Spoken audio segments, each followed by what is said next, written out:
Hey guys, what up? It's Matt. Just wanted to do a video this morning, kind of recap, I guess, the last couple of weeks, week and a half, I guess.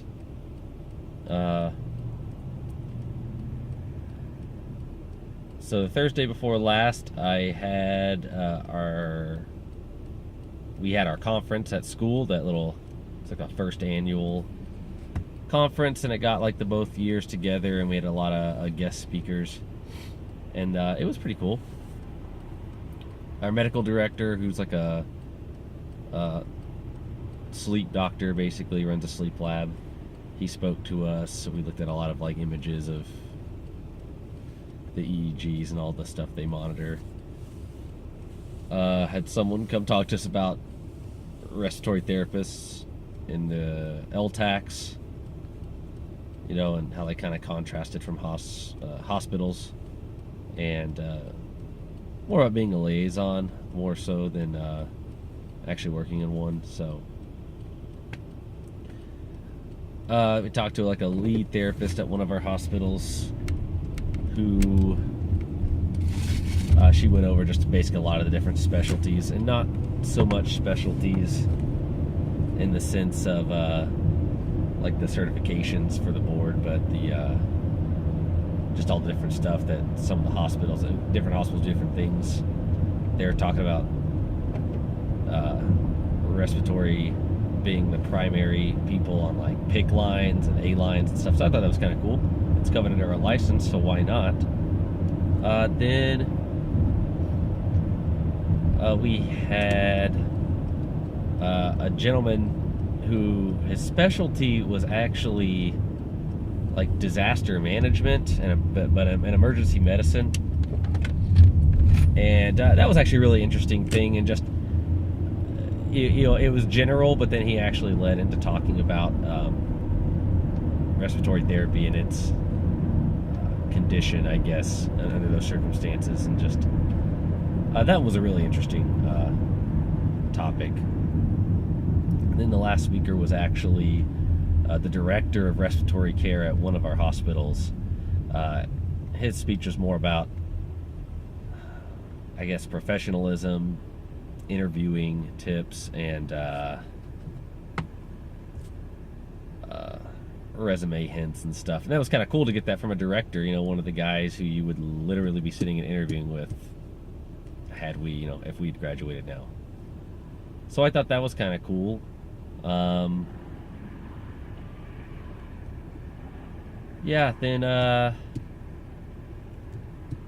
let's see, Friday. That was not last Thursday, the Thursday before that.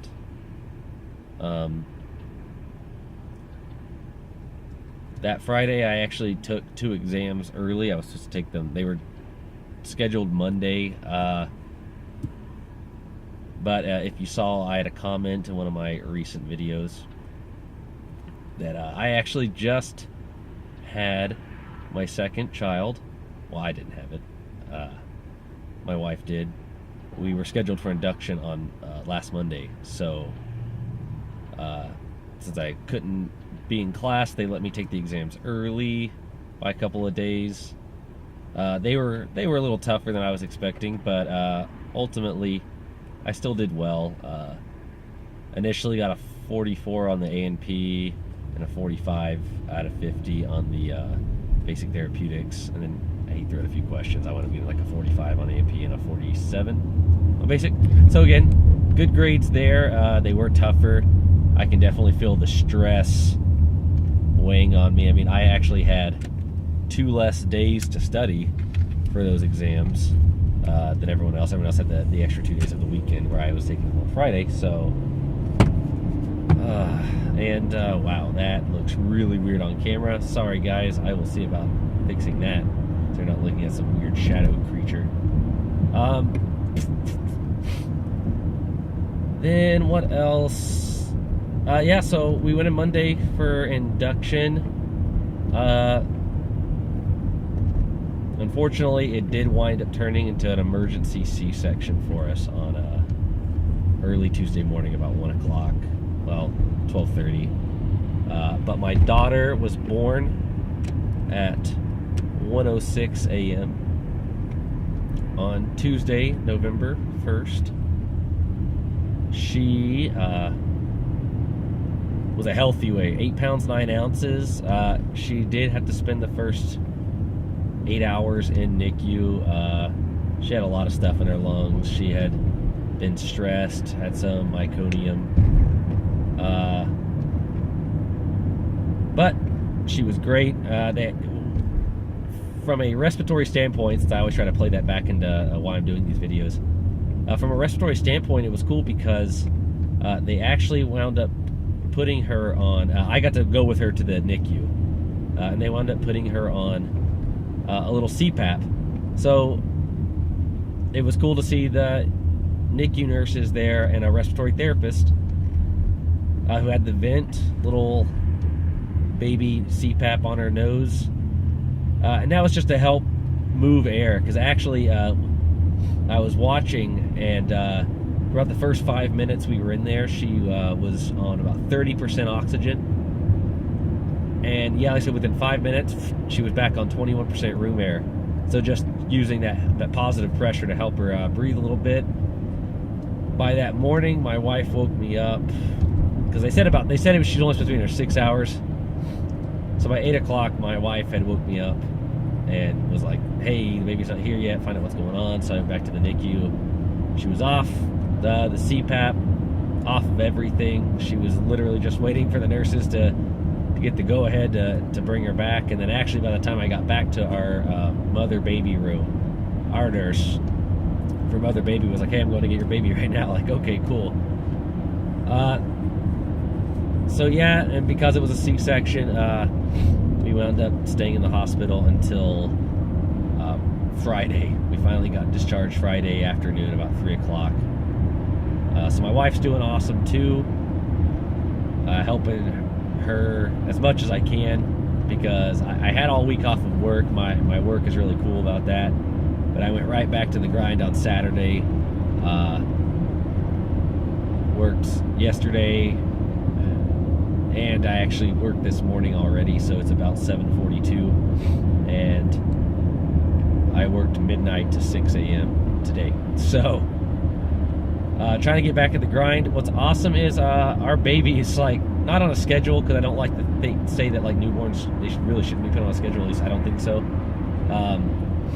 But she's pretty awesome. I'll tell you this. Again, this is my opinion, so no one go crazy on me in the comments. But so breastfeeding is very important.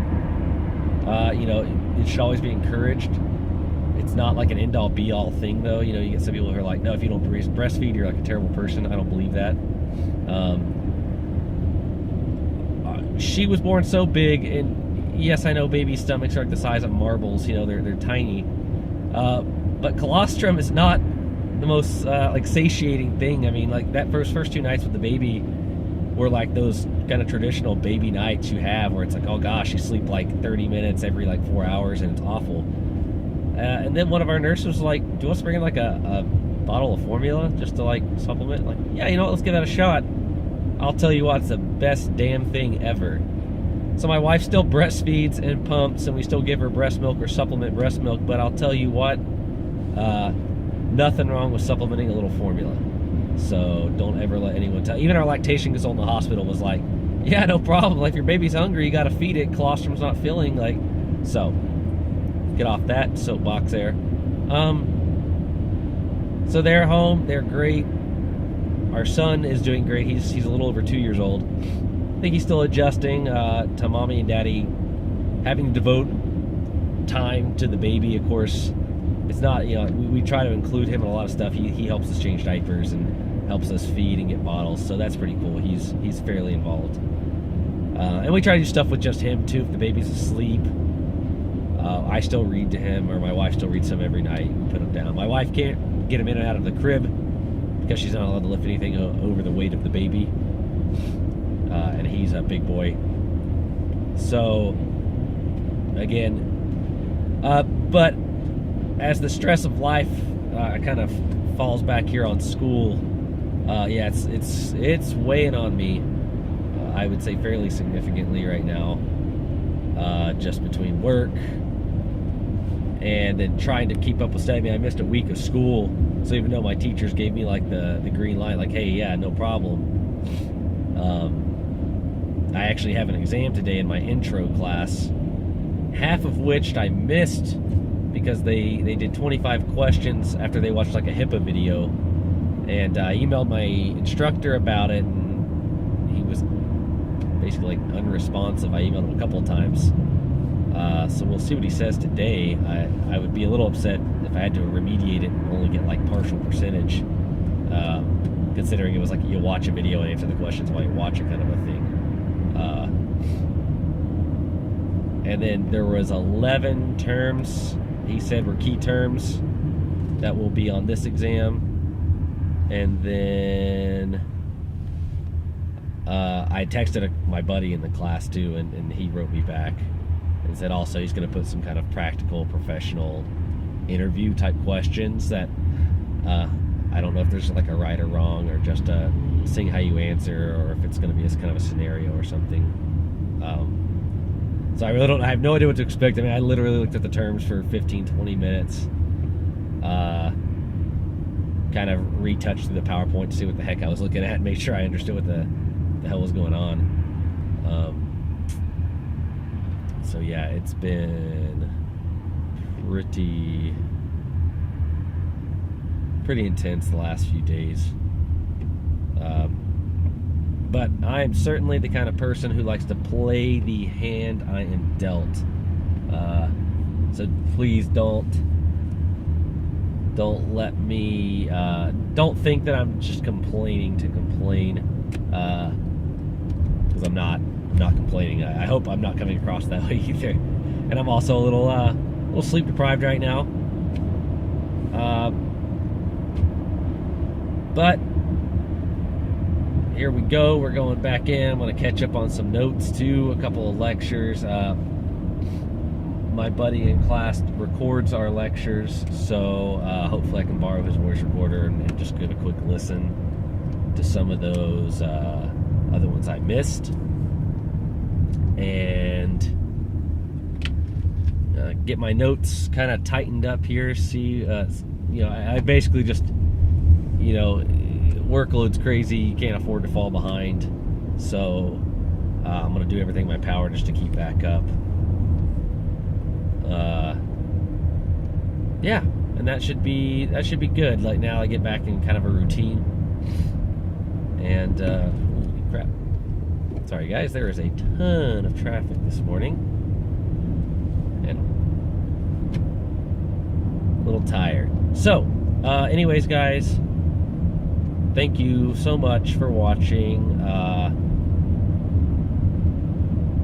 Let me bend your ear about my last week and a half. And yeah, as always, guys, if you like the videos, give a thumbs up, comment, the subscribes. I saw I'm over 80 subscribers now. That's awesome.